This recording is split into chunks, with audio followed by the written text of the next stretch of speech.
नमस्कार दोस्तों, स्वागत है आपका आज की क्लास में जहां पे मैं आपके एक डाउट क्लियर करने वाली क्यों ऐसा होता है कि सीटेट के एग्जाम में आप अपने आंसर्स अच्छे से देते हो। आप बोलते हो कि मैंने सब कुछ करा, मैंने अपने आंसर्स दिए अच्छे से, पर मेरे स्कोर्स कम क्यों हैं।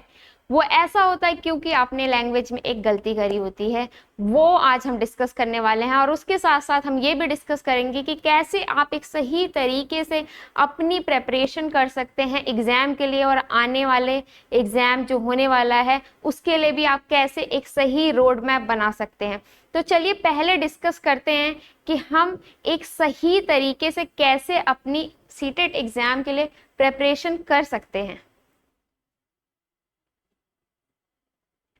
So these are the steps जो हमें फॉलो करनी चाहिए जब आपने ये सोच ही लिया कि आपको एक टीचर बनना है, आपको ये एग्जाम क्वालिफाई करना है, आपको ये बताना है कि आप एलिजिबल हो टीचर बनने के लिए, तो उसके लिए एक सही रोड मैप की जरूरत होती है। तो देखते हैं वो। पहला, कंप्लीट सिलेबस एनालिसिस। तो क्या होता है कि आप एग्जाम, अच्छा आपने फॉर्म फिल कर दिया और आप कुछ भी पढ़ने लग जाते हो, आपने कोई भी यूट्यूब पे वीडियो देखी, कुछ भी देख लिया। ऐसा नहीं करना होता है। पहले आपको देखना चाहिए कि आपने, अगर आपको पेपर 1 देना है और अगर आपको सीटेट पेपर 2 देना है, तो उसके अकॉर्डिंग आपका क्या सिलेबस है। पूरा सिलेबस अच्छे से पढ़ो, उसको अपनी नोटबुक में लिखो। क्या किस सब्जेक्ट के मार्क्स ज़्यादा हैं, किसका वेटेज ज़्यादा है, किस पे आपको ज़्यादा फोकस करना है, किसको आपको ज़्यादा टाइम देना है, ये सारा एनालिसिस आपको करना पड़ेगा। पहला, ये है आपका पहला स्टेप। दूसरा, प्रीवियस ईयर क्वेश्चंस सॉल्व करें। प्रीवियस ईयर्स जो क्वेश्चंस होते हैं वो बहुत ही क्रूशियल रोल प्ले करते हैं जब हम किसी भी एग्जाम के लिए प्रेपरेशन कर रहे होते हैं, चाहे वो एसएससी हो, चाहे वो यूपीएससी हो, चाहे वो सीटेट एग्जाम हो, चाहे वो केवीएस एनवीएस कोई भी एग्जाम हो। प्रीवियस ईयर एग्जाम्स को आपको एनालिसिस करना है, उसमें देखना है किस तरीके से क्वेश्चंस को पूछा जाता है। क्योंकि क्या होता है कि आप पढ़ते हो, आप अपना सिलेबस कंप्लीट करते हो, पर किस तरीके से, क्या लैंग्वेज होती है, सीडीपी के क्वेश्चन किस तरीके से पूछे जाते हैं, क्योंकि सीडीपी के क्वेश्चंस काफ़ी लेंदी होते हैं, उन्हें टाइम लगता है। अगर आप उनकी प्रैक्टिस करोगे तो आप एग्जाम में उस प्रेशर के साथ उन्हें सॉल्व कर पाओगे। तो प्रीवियस ईयर क्वेश्चंस को सॉल्व करें। उसको, आई थिंक मैं तो यही सजेस्ट करूंगी कि आप वीकली 2 पेपर्स 3 पेपर्स को ट्राई करें, सॉल्व करें। उससे आपको आइडिया लगेगा कि अच्छा इस तरीके से क्वेश्चंस आते हैं। और सेकंड बेनिफिट क्या होगा कि आपको ये हेल्प भी करेगा, क्योंकि कुछ क्वेश्चंस रिपीट भी होते हैं, तो वो भी आपको हेल्प करेगा। Daily mock test practice. अगर आप डेली नहीं कर सकते मॉक टेस्ट प्रैक्टिस, पर मैं क्या सजेस्ट करूंगी कि आप जितना भी पढ़ें उसे 1 घंटा रिवाइज जरूर करें। जैसे मैंने जब अपना सीटेट क्वालिफाई करा है लास्ट टू लास्ट ईयर, मैं डेली मॉर्निंग में उठ के रिवाइज करती थी। मैंने सारे नोट्स लिखे थे, सब रिवाइज करती थी मैं। तो अगर आप डेली मॉक टेस्ट नहीं दे पा रहे हैं तो आप जितना भी आपने पढ़ा है उसे रिवीजन करना बहुत इंपॉर्टेंट है। नहीं तो अगर आप डेली एक मॉक टेस्ट लगा सकते हैं तो that will be the cherry on the cake, that will really help you. तो आप डेली मॉक टेस्ट लगाइए। नेक्स्ट इज टाइम मैनेजमेंट पर फोकस करें। कई लोग सोचते हैं कि अच्छा मुझे इतने घंटे लगातार पढ़ना है, ऐसा नहीं होता। Quality matters as per my opinion. आप अपनी सब्जेक्ट को देखिए, जैसे सीडीपी है वो उसका वेटेज ज़्यादा है, आपकी मेन सब्जेक्ट का वेटेज ज़्यादा है। फिर लैंग्वेज में पेडागोजी कवर होती है। तो आप वो सब मिला के देखिए कि आपका टाइम मैनेजमेंट आपको किस तरीके से करना है। आप अपना 2 घंटा इस सब्जेक्ट को दीजिए और उसके बाद आप उसे रिवीजन करिए। ऐसा नहीं आपको 4-5 सब्जेक्ट हर दिन पढ़ने हैं। आप डिवाइड करिए कि आज मैं ये 2 सब्जेक्ट पढ़ूंगी, फिर रिवीजन करूंगी, मंडे टू फ्राइडे मैं पढ़ूंगी, सैटरडे संडे में सिर्फ रिवीजन करूंगी। जैसे मैं ऐसे ही करती हूँ, मंडे टू फ्राइडे मैं पढ़ती थी और सैटरडे संडे मेरा सिर्फ रिवीजन होता था। जितना भी पढ़ा है मंडे टू फ्राइडे सब रिवीजन, प्रीवियस ईयर देखना, जितने भी नोटबुक में नोट्स हैं सब उसी को रिवाइज करना। सैटरडे वीकेंड्स में यही काम होता था। आप अपने अकॉर्डिंग देखिए आपको क्या मेथड अच्छा लगता है। मैं मॉर्निंग में रिवीजन करती थी क्योंकि मुझे मॉर्निंग में पढ़ने की हैबिट थी। आप अपने अकॉर्डिंग देखिए कि आपको कौन सा टाइम सूटेबल लगता है, पर वो आपको मैनेज करना पड़ेगा, आपको एक टाइम टेबल बनाना पड़ेगा।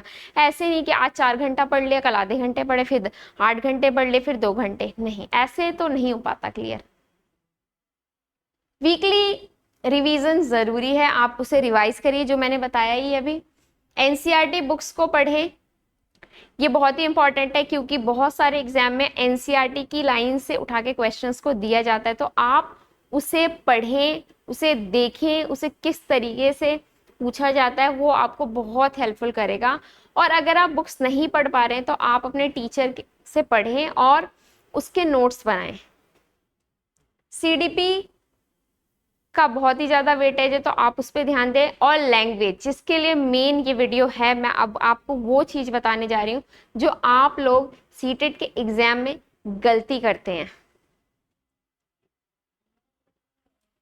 तो सबको पता है कि जब आप सीटेट का फॉर्म फिल करते हैं तो वहां पे आपके पास आता है एक ऑप्शन जहां पे आपको सिलेक्ट करना होता है लैंग्वेज 1 एंड लैंग्वेज 2। ठीक है, वो तो आप लोगों ने इस बार फॉर्म फिल कर दिया होगा। लैंग्वेज 1 लैंग्वेज 2 आपने सिलेक्ट कर ली।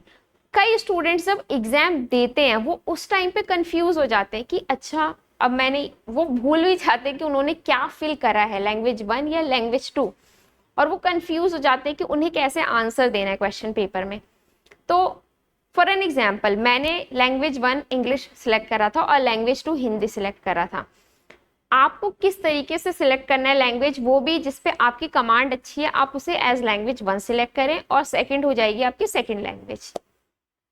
तो जैसे अगर ये है आपके क्वेश्चन पेपर में क्या होता है, पहले सीडीपी के क्वेश्चंस होते हैं, फिर आपकी मेन सब्जेक्ट के क्वेश्चंस होते हैं, जिसका एसएसटी है, जिसका मैथ्स है, उसके अकॉर्डिंग फिर लैंग्वेज के होते हैं। तो लैंग्वेज के क्वेश्चंस होते हैं आपके 2 पार्ट्स में।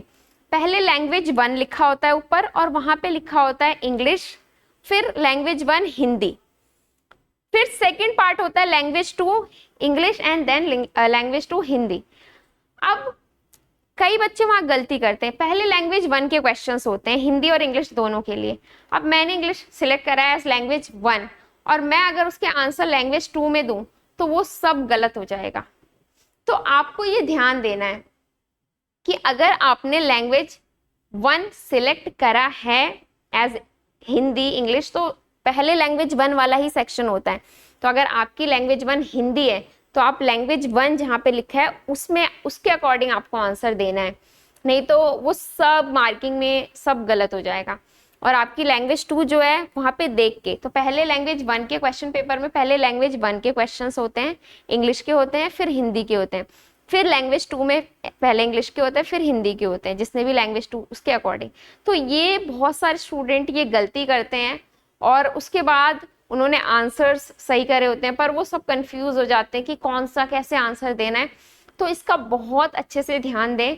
अगर लेट से एक स्टूडेंट है राहुल, उसने अपनी लैंग्वेज 1 हिंदी सिलेक्ट करी है और लैंग्वेज 2 इंग्लिश, तो जब पहले क्वेश्चंस लैंग्वेज के स्टार्ट होंगे तो वो हिंदी वाले आंसर्स देगा क्योंकि उसने लैंग्वेज 1 हिंदी सिलेक्ट करी है, और फिर दूसरे पार्ट में जो उसने लैंग्वेज 2 इंग्लिश सिलेक्ट करी तो वहां से वो इंग्लिश के आंसर देगा।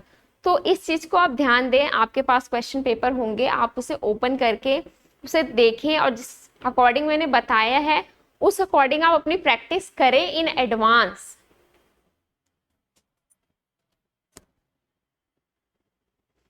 क्योंकि बहुत सारे स्टूडेंट कंफ्यूज हो जाते हैं कि अच्छा मैंने क्या सिलेक्ट करा है, कैसे सिलेक्ट करूं, मैं कैसे आंसर दूं, फिर वहां पे आप पूछते हो।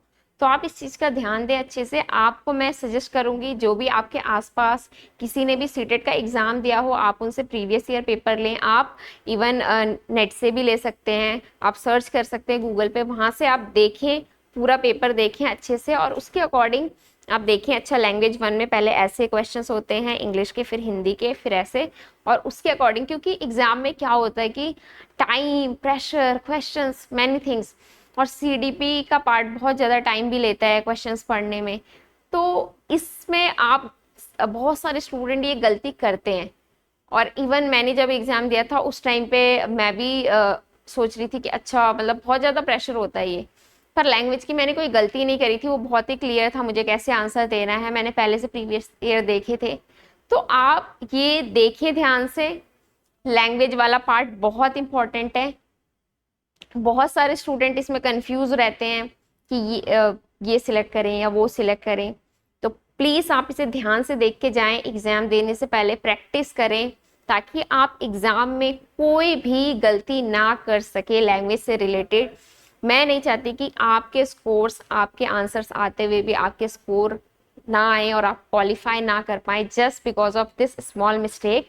तो ध्यान से इस वीडियो को समझ लेना और ध्यान से जो मैंने बोला है वो करना, और उसके साथ साथ जो मैंने ये स्टेप्स बताए हैं आपको, अगर आप ये स्टेप्स फॉलो करोगे अच्छे से तो आप फर्स्ट टाइम में ही अपना सीटेट क्वालिफाई कर लोगे, और जो आपका एक सपना है एक टीचर बनने का वो आप जल्द से जल्द पूरा कर पाओगे।